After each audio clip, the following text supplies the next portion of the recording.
folks, and welcome back to another book tasting. Today, we'll be tasting Ways to Make Sunshine. This is a wonderful, diverse, modern-day version of Ramona Quimby, which is something that your parents know all too well. In this first book of a brand new series by Renee Watson, the Harts are just an everyday family. The siblings bicker, and the parents don't always seem to get things right. But they're always happy, and they love everyone who's inside and outside of their family. They work hard, they make sacrifices, they try new things, and they hold tight onto their traditions and their culture. And Ryan Hart, well, she definitely knows how to bring a little bit of sunshine into whatever life throws her way.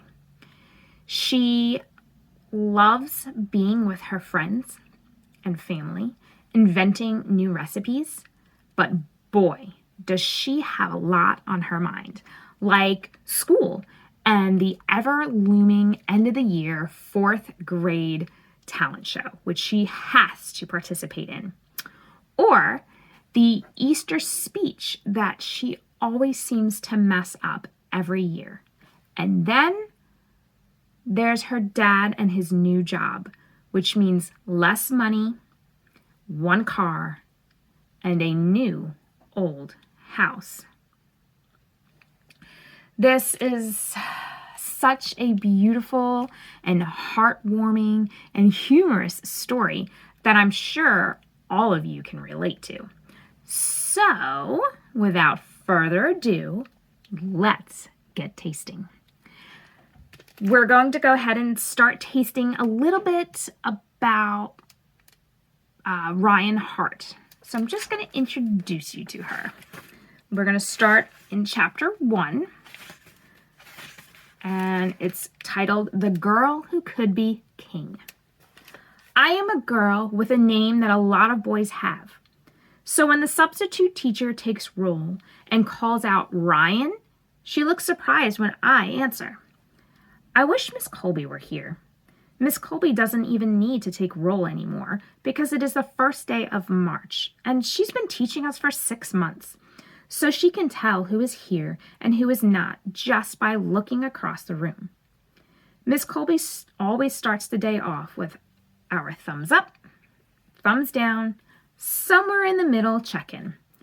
This substitute teacher doesn't do any of that. And so I don't get to show my thumbs up for making perfect scrambled eggs and toast this morning. There's a picture of Ryan Hart. I wonder why Miss Colby didn't leave a note for the sub with a list of do's and don'ts, like don't call Devante, call him D. And don't look so shocked when a girl raises her hand when you call out for Ryan. Here, I say. Ryan Hart? The substitute says. She looks at me like she is not sure I am who I say I am. Yes, my name is Ryan. Oh, she says, pushing up her 2 big glasses. Brandon, the boy sitting next to me, says, she has a boy's name. I roll my eyes at him because no one is talking to him, and he needs to mind his own business. I do not have a boy's name. I have my name. My name is Ryan, and Ryan means king, and that means I'm a leader.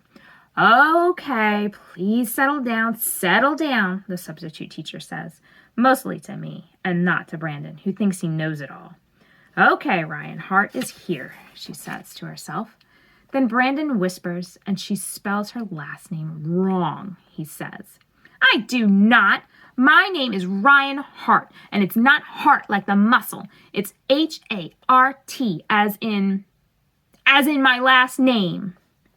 The substitute teacher walks over to my desk and says, I need you to keep your voice down.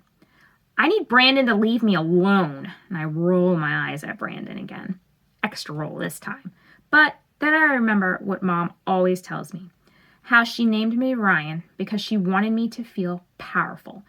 To remember that I am a leader every time someone calls my name. Dad is always telling me our people come from royalty, that my ancestors lived in Africa and we're kings and queens and inventors and hard workers. Mom tells me their strength is running through my veins. So that's Ryan Hart. She is a strong girl with lots of girl power in her, and she is not afraid to speak what is on her mind and to defend herself, her name, and her friends. Now, let's go and have a little taste on how the Hart parents can ruin an exciting moment like eating ice cream before dinner. So let's see, we're going to turn to page 10. When Ray and I get home, I go straight to my room to change my jeans before Mom asks any questions. When I come back downstairs, Dad and Mom are setting out bowls and spoons on the dining room table. Hope you had a great day at school. We thought we'd have a little treat. Dad brings 2 pints of ice cream out of the freezer and asks, which flavor should I open? Usually Mom and Dad only let us have ice cream for dessert, but never, ever before dinner. I know something's up. I am sitting across from Ray at the dining room table, and I look at Ray, a little surprised, a little worried. What's wrong, Dad? Ray asks. Nothing's wrong. Which flavor? Ray only likes plain things, like steamed broccoli with no melted cheese and cheese pizza with no pepperoni or mushrooms or crunchy peppers. So, of course, he picks vanilla. I like vanilla and chocolate and strawberry. I like dulce de leche and peppermint and cookies and cream. But most of all, I love Tillamook's Marion Berry Pie ice cream, which is rich vanilla ice cream with fresh Oregon Marion berries and chunks of pie crust. So why are we breaking our no dessert before dinner rule? Chocolate, I say.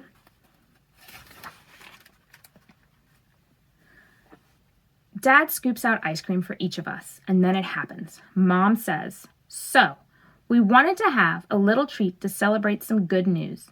She looks at Dad, passing the announcement on to him, like she's tagging him in a game of chase.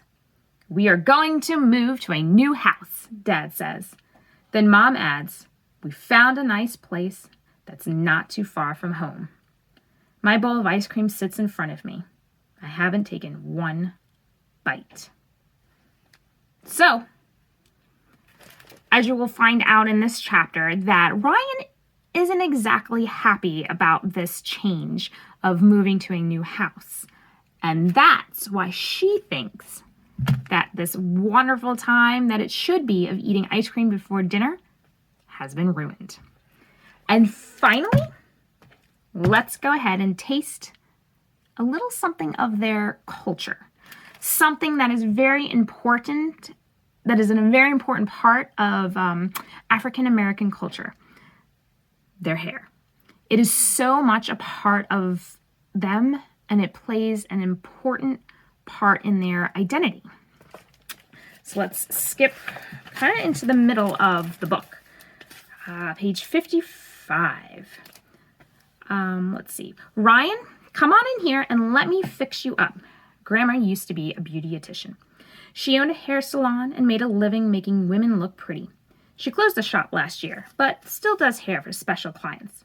She is standing at the stove. When she turns it on, the fire blazes up, and she adjusts the knob to make the fire settle to a low flicker. Grandma sets the pressing comb on the stove. The iron teeth of the comb begin to warm, and just as smoke rises, I sit down in the chair in front of her. She unbraids the thick twists Mom did. Now my hair is dry and ready to be straightened. Most times I wear my hair in a big puffy ponytail. Sometimes Mom does 2-strand twists, and my hair hangs like the black yarn she uses to sew her dollies for Saturday market booth. I only get my hair straightened for special occasions. Grandma begins pressing. Child, there is no mistaking it. You are a black girl and you have black hair, Grandma says. She says this every time she presses my hair. It is so thick, just like your mama's. She pulls the comb through my kinky yarn, and like magic, I feel the silky strands fall to my shoulders. Weatherman says there's a chance of morning showers, but then clear and dry for the rest of the day. You know, if it gets wet, it will puff right back out, and all this time spent straightening it will be a waste. There's a picture of her and her grandma. Yes, ma'am, I say. Pressing hair takes a long time. I have to sit and be very, very still and hold my ear down so Grandma doesn't burn me as she straightens my edges. It takes forever, but I love the way it looks once it is all finished. You know, I used to do your mama's hair like this until she went natural, Grandma tells me.